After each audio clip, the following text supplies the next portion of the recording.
শপথ পাঠ করবে তন্ময়।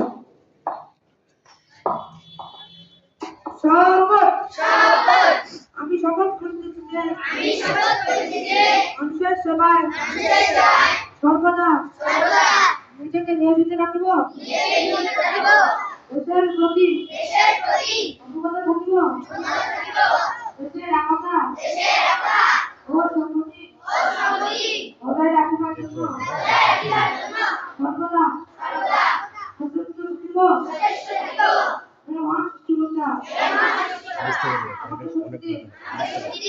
আমি যেন বাংলাদেশের সেবা করতে পারি এবং বাংলাদেশকে একটি শক্তিশালী ও আদর্শ রাষ্ট্র হিসেবে গড়ে তুলতে পারি। আমি